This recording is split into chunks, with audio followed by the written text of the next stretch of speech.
എന്താണ് ചെയ്യാൻ പോകുന്നതെന്ന് നോക്കിയിരിക്കണേ. എന്താണെന്ന് വെച്ചാൽ നമുക്ക് കാണാം. സർപ്രൈസാണ്. 1 കിലോ ബീഫ് നന്നായി കഴുകി 2 വലിയ സവാളയും അരിഞ്ഞിട്ട് 1 സ്പൂൺ മഞ്ഞൾപ്പൊടിയും 1 സ്പൂൺ കുരുമുളക് പൊടിയും കൂടിയിട്ട് അടച്ച് വെച്ച്, ഉപ്പ് വെള്ളമാണ് ഒഴിച്ച് കൊടുത്തത്, ഉപ്പ് വെള്ളവും കൂടി ഒഴിച്ച് കൊടുത്ത് അടച്ച് വെച്ച് നമുക്കൊരു 10 വിസിൽ കേൾപ്പിക്കാം. 10 വിസിൽ കേൾപ്പിച്ചെന്ന് പറഞ്ഞാൽ ഒത്തിരി വേവ് കൂടുതലുള്ള ബീഫാണ്. അത് വേവിച്ച് നമുക്ക് മാറ്റി വയ്ക്കാം. എന്നിട്ടൊരു പാത്രം വെച്ച് കൊടുത്ത് അതിലേക്ക് നമുക്ക് കുറച്ച് നെയ്യും കുറച്ച് വെളിച്ചെണ്ണയും കൂടി ഒഴിച്ച് കൊടുക്കാം. കുറേ ദിവസമായിട്ട് ആലോചിക്കുന്ന ഒരു സ്പെഷ്യൽ. അപ്പോൾ ബീഫ് അച്ചാറിൻ്റെ അന്ന് മേടിച്ച കുറച്ച് ബീഫ് ഇരിക്കുകയാണ്. അപ്പോൾ ബീഫ് അങ്ങനെയാണ് എടുത്തത്. ആ ബീഫ് എടുത്തിട്ടാണ് നമ്മൾ ചെയ്യുന്നത്. നല്ല മഴയാണ് പുറത്ത്. 2 സവാള ചെറുതായി അരിഞ്ഞിട്ട് ഇട്ട് കൊടുക്കുകയാണ്. നിങ്ങളിപ്പോൾ വിചാരിക്കും, പിന്നെയും ബിരിയാണി എന്നല്ലേ. എന്നാലിത് ബിരിയാണി അല്ല കേട്ടോ. നന്നായിട്ട് മൂത്ത് വന്നുമ്പോൾ തേങ്ങ ഇട്ട് കൊടുക്കുകയാണ്. പറഞ്ഞില്ലേ വെറൈറ്റി ആണെന്ന്. തേങ്ങ ചെറുതായിട്ട് അരിഞ്ഞിട്ട് കൊടുക്കുകയാണ് സവാളയിൽ. നമുക്ക് അത് നന്നായിട്ട് മൂത്ത് വന്നപ്പോൾ മുന്തിരി ഇട്ട് കൊടുക്കുകയാണ്. മുന്തിരിയും കൂടെ ഇട്ട് നമുക്ക് നന്നായിട്ട് ഇളക്കി അവിടെ വറുത്ത് മാറ്റി വയ്ക്കാം. ഒരുപാട് എണ്ണ ഒഴിച്ചാൽ നന്നായി വറുത്തെടുക്കാം. പക്ഷേ നമ്മൾ ഒരുപാട് എണ്ണ ഒഴിക്കുന്നില്ല. ബീഫല്ലേ, കൊഴുപ്പല്ലേ, പ്രശ്നമല്ലേ. ഇരുമ്പേട്ടി വെച്ച് കൊടുത്ത്, ഇരുമ്പേട്ടി തന്നെ ബീഫ് കറി വയ്ക്കണം. അതാണ് അതിൻ്റെ പൊളി. അപ്പോൾ ഇരുമ്പേട്ടി അടുപ്പി വെച്ച് ഇരുമ്പും കൂടെ ഇങ്ങനെ വരും. അങ്ങനെ വെളിച്ചെണ്ണ ഒഴിച്ച് കൊടുത്ത് 2-3 ടീസ്പൂൺ വെളിച്ചെണ്ണയും ഒഴിച്ച്, വെളിച്ചെണ്ണ ചൂടായപ്പോൾ പട്ട, ഗ്രാമ്പൂ, ഏലയ്ക്ക സ്ഥിരം നമ്മളിടുന്നത് തന്നെ. എന്നിട്ട് ഇതിലേക്ക് കടുക് കൂടി ഇട്ട് കൊടുത്തു. കണ്ടൻറ്റ് ക്ഷാമമാണോയെന്ന് ചോദിച്ചാൽ ഒരിക്കലും അല്ല കേട്ടോ. ബീഫ് ഇതിനും കൂടെയാണ് വാങ്ങിച്ചത്. എന്നിട്ട് വറ്റൽമുളക് ഇട്ട് കൊടുത്ത് ഫ്രിഡ്ജിൽ വെച്ചിരുന്നു. അപ്പോൾ നമ്മൾ ഇങ്ങനെ ചെയ്യാമെന്ന് വിചാരിച്ചു. അപ്പം ജീരകശാല അരി 20 മിനിറ്റ് കുതിർത്ത് വെച്ചിട്ടുണ്ട് കേട്ടോ. ഇഞ്ചി ചതച്ച്, വെളുത്തുള്ളി ചതച്ചാണ് കൊടുക്കുന്നത്. ഇടികല്ലി ചതച്ചതാണ്. ഒരു ചെറിയ കഷ്ണം ഇഞ്ചി, ഒരു 10 അല്ലി വെളുത്തുള്ളി, 2 പച്ചമുളക് ഇടിച്ച് ഇതിലേക്ക് ഇട്ട് കൊടുത്തു. നല്ലൊരു മണം വരും. ഇപ്പം അരച്ചിടുമ്പോൾ ഉണ്ടാകുന്ന മണമല്ല. ഒരിക്കലും മിക്സിയിൽ അരയ്ക്കുന്നത് നല്ല ടേസ്റ്റ്. ഇഞ്ചി വെളുത്തുള്ളി പേസ്റ്റ് എന്ന് പറയും എല്ലാവരും. പക്ഷേ എനിക്കതത്ര പിടിച്ചിട്ടില്ല കേട്ടോ. എൻ്റെ ഇഷ്ടമല്ലല്ലോ എല്ലാവരുടെയും ഇഷ്ടം. പലപ്പോഴും ഞാൻ പറഞ്ഞിട്ടില്ലേ, പലർക്കും പല രുചിയാണ്. മെൻ്റലി ഞാനിപ്പോൾ സംസാരിച്ചുകൊണ്ടിരിക്കുമ്പോൾ എനിക്ക് കുറച്ചിരി വിഷമം എൻ്റെ മനസ്സിലുണ്ട് കേട്ടോ. അത് ഞാൻ പറയാം. ചെറിയ ഉള്ളിയാണ് ഇട്ട് കൊടുക്കുന്നത്. ചെറിയ ഉള്ളി 10-20 ചെറിയ ഉള്ളി തൊലിച്ച് അതിലേക്ക് ഇട്ട് കൊടുത്തു. തൊലിച്ചു പൊളിച്ചു എന്നൊക്കെ നമ്മൾ തിരുവനന്തപുരത്തുകാർ പറയുന്നതാണ് കേട്ടോ.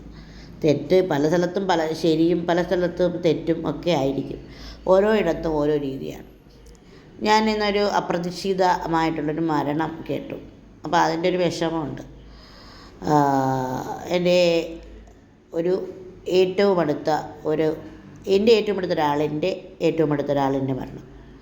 അപ്പോൾ അതിൻ്റെ ഒരു വിഷമമുണ്ട് കേട്ടോ. അപ്പോൾ നമ്മൾ സവാളയൊക്കെ വറുത്തത് മാറ്റി വെച്ചിട്ട് ഉള്ളിയൊക്കെ നന്നായിട്ട് വാട്ടണം. അതിലിട്ട് ഉപ്പിട്ട് കൊടുത്തു. അപ്പോൾ നമ്മുടെ ജീവിതത്തിൽ നമ്മൾ എന്ത് കണ്ടിട്ടാണ് അഹങ്കരിക്കുന്നതെന്ന് നമ്മൾ മനസ്സിലാക്കുന്നത് രോഗവും മരണവും വരുമ്പോഴാണ്. നിസ്സഹായതയുടെ അങ്ങേ തലയ്ക്ക് നിൽക്കുന്ന അവസ്ഥയാണ് ഇത് രണ്ടും അല്ലേ? നിങ്ങൾക്ക് തോന്നിയിട്ടില്ലേ അങ്ങനെ? നമ്മളൊന്നുമല്ല എന്ന് ഞാനെന്ന ഭാവമുള്ളവരടുത്തൊക്കെ എനിക്ക് ചോദിക്കാനുള്ളതാണ്. നമ്മളൊന്നും അല്ല മനുഷ്യന്മാരെ. നമുക്കൊന്നും ഒന്നിനും കഴിവില്ല. അങ്ങനെയുള്ള കഴിവൊന്നുമില്ല. അതിൽ വിട്ടു തേങ്ങാക്കൊത്ത്. അതവിടെ കിടന്ന് മൂക്കട്ടെ. ഒരു പിടി തേങ്ങാക്കൊത്താണ് ഇട്ടത്. വേറൊരു പാത്രം വെച്ച് കൊടുത്ത് നെയ്യും വെളിച്ചെണ്ണയും സമാസമം എടുത്ത് ഒഴിച്ച് കൊടുത്തു. അതും കുറച്ച് വെളിച്ചെണ്ണയും നെയ്യേ ഇട്ടിട്ടുള്ളൂ കേട്ടോ. നമ്മളിപ്പോൾ ഒരുപാട് നെയ്യ് ചേർക്കത്തില്ല. നമ്മളിത് ചെയ്തുകൊണ്ടിരുന്നപ്പോൾ നമുക്കൊരു അതിഥി വരുന്നു എന്ന് വിളിച്ച് പറഞ്ഞു. ഓർക്കാപ്പുറത്തൊരു അതിഥി, ഏറ്റവും പ്രിയപ്പെട്ട അതിഥി, നമ്മുടെ ഏറ്റവും പ്രിയപ്പെട്ട സജീനത്തയും മക്കളും. അപ്പോൾ ഇവിടെ വരുമെന്ന് പറഞ്ഞു. അപ്പോൾ നമ്മൾ പെട്ടെന്ന് സജീനത്ത വരുമ്പോൾ സന്തോഷമുണ്ട് കേട്ടോ. പട്ടയും ഗ്രാമ്പൊക്കെ അത് ഇട്ട് കൊടുത്തു. അതിലോട്ട് നല്ലോണം ഇട്ട് കൊടുത്തിട്ട് നമ്മൾ അരി ഇവിടെ ഊറ്റി വെച്ചിട്ടുണ്ട്, അത് ഇതിലോട്ട് ഇടണം. ഇതൊന്ന് ഇട്ടിട്ട് നമുക്കൊരു ഇഞ്ചിയും വെളുത്തുള്ളിയും കുറച്ച് ഇതിൽ കൂടി ഇട്ട് കൊടുക്കാം. ചെറിയ കഷ്ണം ഇഞ്ചിയും കുറച്ച് വെളുത്തുള്ളിയും കൂടെ ഇതിലും കൂടെ ഇട്ട് കൊടുക്കാം. ചെറിയ രീതിക്ക് ഒരു ടേസ്റ്റി നെയ്ച്ചോറുണ്ടാക്കുകയാണ് കേട്ടോ. നെയ്ച്ചോറൊക്കെ പല രീതിയിലും ഉണ്ടാക്കാം. വെളുത്തുള്ളിയാണ് ഇട്ട് കൊടുത്തത്. വെളുത്തുള്ളിയും കൂടെ നന്നായിട്ട് മൂക്കട്ട്. നന്നായി മൂത്ത് വരുമ്പോഴത്തേക്ക് നമ്മൾ അരി ഊറ്റി വെച്ചിട്ടുണ്ട്. ഒരു സവാള ചെറുതായിട്ട് അരിഞ്ഞത് ഇട്ട് കൊടുക്കുകയാണ്. ഇങ്ങനെയാണോ നെയ്ച്ചോറ് ഉണ്ടാക്കുന്നതെന്ന് വിചാരിച്ചാൽ ഒരു വീട്ടിലെ രീതിയേ ആയിരിക്കില്ല മറ്റൊരു വീട്ടിലത്. ഞാൻ എപ്പോഴും പറയുന്നതല്ലേ. ഞാൻ പറഞ്ഞു വന്നത് മനുഷ്യൻ്റെ നിസ്സഹായതയുടെ കാര്യമാണല്ലേ. എൻ്റെ അടുത്ത് ദേഷ്യപ്പെട്ട അല്ലെങ്കിൽ എന്നോട് പിണക്കമുള്ള ചില ആൾക്കാർ അവരുടെ എന്താണ് വീമ്പ് പറച്ചിൽ, ഞാനെന്ന പാവം പറയുന്നത് ഞാൻ പലപ്പോഴും കേട്ടപ്പോൾ ഞാൻ ആലോചിച്ചിട്ടുണ്ട്, ഈ മനുഷ്യരൊന്നുമല്ലല്ലോ, എന്തിനാണ് ഇങ്ങനെയൊക്കെ സംസാരിക്കുന്നതെന്ന്. ഞാൻ ഒരിക്കലും പറയില്ല കേട്ടോ ഞാനൊരു ഭയങ്കര സൂപ്പർ ആളാണെന്ന്, ഞാനൊരു പെർഫെക്റ്റ് ആണെന്ന്, എനിക്ക് എല്ലാം തികഞ്ഞു എന്ന്, തെറ്റുകൾ ചെയ്തിട്ടില്ല എന്ന് ഞാൻ ഒരിക്കലും പറയില്ല. ഞാൻ തെറ്റുകളൊക്കെ ചെയ്തിട്ടുണ്ട്, പറഞ്ഞിട്ടുണ്ട്. പക്ഷേ ഒരാളിൻ്റെയും മനസ്സ് അങ്ങനെ നോവിച്ചിട്ടില്ല കേട്ടോ. മുഖത്ത് നോക്കിയിട്ട് ഇല്ലാ കഥകൾ ഞാൻ മെനഞ്ഞുണ്ടാക്കിയിട്ടില്ല. അരി അതിലിട്ട് നന്നായിട്ട് മൂപ്പിക്കുകയാണ് കേട്ടോ. നമ്മൾ ഈ ഭൂമിയിൽ നിന്ന് എപ്പോൾ വേണമെങ്കിലും ഇറങ്ങിപ്പോകുന്ന മനുഷ്യരാണ്. എനിക്ക് എപ്പോഴും പറയാനുള്ളത് പ്രാർത്ഥനാ നിരതമായിരിക്കുക മനസ്സെന്നാണ്. പ്രാർത്ഥനയെന്ന് പറഞ്ഞാൽ ആൾക്കാരെക്കുറിച്ച് ഇല്ലാ വചനങ്ങൾ പറയാതിരിക്കുക, അപവാദം പറയാതിരിക്കുകയും പ്രാർത്ഥനയിൽ ഉൾപ്പെടുന്ന കാര്യമാണ് കേട്ടോ. ചില മനുഷ്യൻ വിചാരിക്കും നമുക്കെല്ലാം തികഞ്ഞിരിക്കുകയാണ്, ഒന്നും വരില്ല, ഇല്ലാ കഥകൾ മെനഞ്ഞുണ്ടാക്കാമെന്ന്. അങ്ങനെ ഇല്ലാ കഥകൾ പറയുന്ന കുറേ ആൾക്കാരെ എനിക്കറിയാം. അവരോടും കൂടിയാണ് ഞാൻ പറയുന്നത്. തിളപ്പിച്ച് വെച്ച വെള്ളം 1 കിലോ അരിക്ക് എങ്ങനെയാണെന്ന് വെച്ചാൽ ഒരു ഗ്ലാസ്സിന് 1.5 ഗ്ലാസ് വെള്ളം, 1 ഗ്ലാസ് അരിക്ക് 1.5 ഗ്ലാസ് വെള്ളം എന്ന രീതിയിൽ ആണ് ഇതിലേക്ക് ഒഴിച്ചു കൊടുത്തത്. ചോറ് കുഴഞ്ഞു പോകരുതെന്ന് നിർബന്ധമുണ്ട് കേട്ടോ. അപ്പോൾ അങ്ങനെയാണ് നമ്മളിപ്പോൾ ഇതിലേക്ക് ഒഴിച്ചു കൊടുത്തേക്കുന്നത്. നാരങ്ങ നീരും ഉപ്പും ഇട്ട് കൊടുക്കാം. അപ്പോഴത്തേക്ക് ഒട്ടിപ്പിടിക്കില്ല, ഒരു പ്രശ്നവും ഇല്ല. അങ്ങനെയാണ് ചെയ്യുന്നത്. അപ്പോൾ ഞാൻ പറഞ്ഞു വന്നത്, അപവാദങ്ങളും ഇല്ലാ കഥകളും പറയരുത്. അതാണ് നമ്മുടെ പ്രാർത്ഥന. അല്ലെങ്കിൽ നമ്മളൊരു ദൈവവിശ്വാസി അല്ല എന്നുണ്ടെങ്കിൽ ഒരാളെ പറ്റി നിങ്ങളറിഞ്ഞോ, അവളിതേ അത് ചെയ്തു, ഇവളിതേ ഇത് ചെയ്തു, അങ്ങനെ പറയും. എന്നെപ്പറ്റി അങ്ങനെ ഒരു ഇല്ലാ കഥ പറഞ്ഞിട്ടുണ്ട് കേട്ടോ ഒരാൾ. ഞാൻ പറയാത്തൊരു കാര്യം ഞാൻ പറഞ്ഞു എന്ന് എൻ്റെ ഏറ്റവും അടുത്ത ആൾ എൻ്റെ കൂടെ നിന്നിട്ട് പോയി പറഞ്ഞു കൊടുത്തു. അങ്ങനെ എനിക്കത് ഭയങ്കര വിഷമമാണ്. ഇപ്പോഴും മല്ലിയിലയാണ് ഇട്ട് കൊടുത്തത് കേട്ടോ. ഇപ്പോൾ മല്ലിയിലയാണ് ഇട്ട് കൊടുത്തത്, അരിതേ വെന്തിട്ടുണ്ട്. അങ്ങനെ എനിക്കതൊരു വിഷമം ഉണ്ടാക്കിയിട്ടുണ്ട്. അപവാദം അങ്ങനെ പറയരുത്. ചോറ് നന്നായിട്ട് വെന്തു, നന്നായിട്ടൊന്നും വെന്തില്ലായിരുന്നു, കുറച്ചും കൂടി വേവ് കുറവുണ്ട്.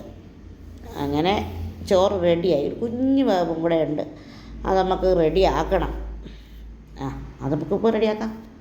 എങ്ങനെയെന്ന് വെച്ചാൽ നമ്മൾ 2-3 ടേബിൾ സ്പൂൺ പാലെടുത്ത് പാലിൽ മഞ്ഞൾപ്പൊടി ഇട്ട് ഇത് ഇങ്ങനെ ഒഴിച്ചു കൊടുക്കേണ്ട ഒരു കളറിന് വേണ്ടിയിട്ട്.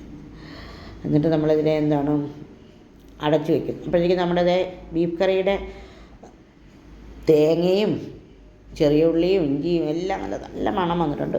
നമ്മളിവിടെ വേവിച്ച് വെച്ചിട്ടുണ്ടല്ലോ. പോത്തിന് നല്ല വേവായിരുന്നു, അതുകൊണ്ടാണ് വിസിൽ കൂട്ടിയിട്ടത് കേട്ടോ. 1 ടീസ്പൂൺ മഞ്ഞൾപ്പൊടിയാണ് ഇടുന്നത്. നല്ല ടേസ്റ്റി ബീഫ് ചാർ, മുളക് പൊടി ഇത് മതി അളിയാ എന്ന രീതിയിൽ. മുളക് പൊടിയും മല്ലിപ്പൊടിയും കൂടെ ഒരുമിച്ചാണ് ഇടുന്നത്. മുളക് പൊടി 2 സ്പൂൺ, മല്ലിപ്പൊടി 1.25 സ്പൂൺ എന്ന രീതിയിൽ. കുരുമുളക് പൊടിയും ഇട്ട് കൊടുത്തിട്ടുണ്ട്. കുരുമുളക് പൊടി ബീഫിന് ഇത്തിരി കൂടുതൽ വേണം, അങ്ങനെ ഇട്ട് കൊടുത്തു. അങ്ങനെ ഇട്ട് കൊടുത്തിട്ടാണ് എടുക്കുന്നത്. 1 കിലോ ബീഫ് 1 കിലോ അരി, അങ്ങനെയാണ് കണക്ക് കേട്ടോ. നന്നായിട്ട് മൂപ്പിച്ചെടുക്കാം. അപ്പോൾ ഞാൻ പറഞ്ഞു വന്നത് ഇല്ലാക്കഥ മെനയുന്നവരെ പറ്റിയാണ് കേട്ടോ. ഈ ഇല്ലാക്കഥ മെനയുന്ന ആൾക്കാർക്ക് എന്തൊക്കെ കൊടുത്താലും അവരത് പറഞ്ഞുകൊണ്ടിരിക്കും. അവർക്ക് അതൊരു ഇഷ്ടമുള്ള കാര്യമാണ്.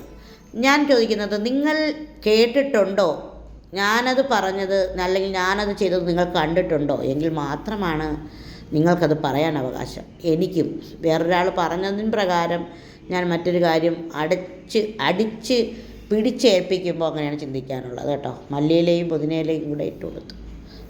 പുതിനയില അല്ലായിരുന്നു, മല്ലിയില ഇട്ട് കൊടുത്തു. ഗരം മസാല ഇട്ടു. എന്നിട്ട് നന്നായിട്ട് ഇളക്കി കുറുക്കി പറ്റിച്ചെടുക്കുമ്പോൾ നമ്മുടെ ബീഫ് ചാറായി. ചോറ് നല്ലോണം വെന്ത് നെയ്ച്ചോറും റെഡി. പിന്നെ നമ്മൾ നെയ്യൊന്നും ഇട്ടില്ല കേട്ടോ. ഇടാഞ്ഞത് തന്നെ മനഃപൂർവ്വം. അത്രയ്ക്കായ നെയ്യെല്ലാം കൂടെ ഇട്ട് കൊടുത്തിട്ട് ഒരു രോഗാവസ്ഥ ആവണ്ട.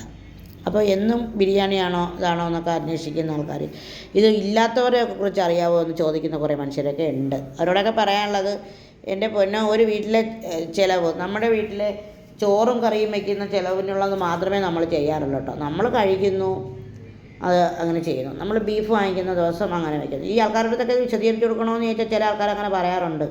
എന്നും ബീഫാണോ, എന്നും ചിക്കനാണോ, അങ്ങനെയൊക്കെ ചോദിക്കാറുണ്ട്. അതിലിട്ടു സവാളയൊക്കെ വറുത്ത് കോരി അതിലിട്ട് ചോറിലിട്ട് നന്നായിട്ട് ഇളക്കി തട്ടിപ്പൊത്തി അവിടെ വെച്ച കറിയും റെഡിയായി. കറിയിൽ കറിവേപ്പിലയും കൂടി ഇട്ട് എടുത്തു. അത്ര പണിയേ ഇവിടെ ഉള്ളു കേട്ടോ. അപ്പോഴത്തേക്ക് അതിനകത്ത് വരാറായി എന്ന് പറഞ്ഞു. അപ്പോൾ നമുക്ക് കഴിക്കുന്നത് എടുത്തില്ല. അത് ശരിയല്ലെന്ന് ഞാൻ പറഞ്ഞിട്ടില്ലേ. മറ്റൊരാളിൻ്റെ സ്വകാര്യതയിൽ കൈകടത്താൻ പാടില്ല. ഒരു സ്പെഷ്യൽ ചമ്മന്തി കൂടി അരയ്ക്കണം. അതിനായിട്ട് തേങ്ങയും ഇഞ്ചിയും കറിവേപ്പിലയും പച്ചമുളകും വെച്ചിട്ട് നല്ലൊരു ചമ്മന്തി കൂടി അരച്ച്. സൂപ്പർ ചമ്മന്തി. ഇത്രയേ ഉള്ളൂ ഇന്നത്തെ വിശേഷം. ഒരുപാട് സ്നേഹത്തോടെ ദീജ.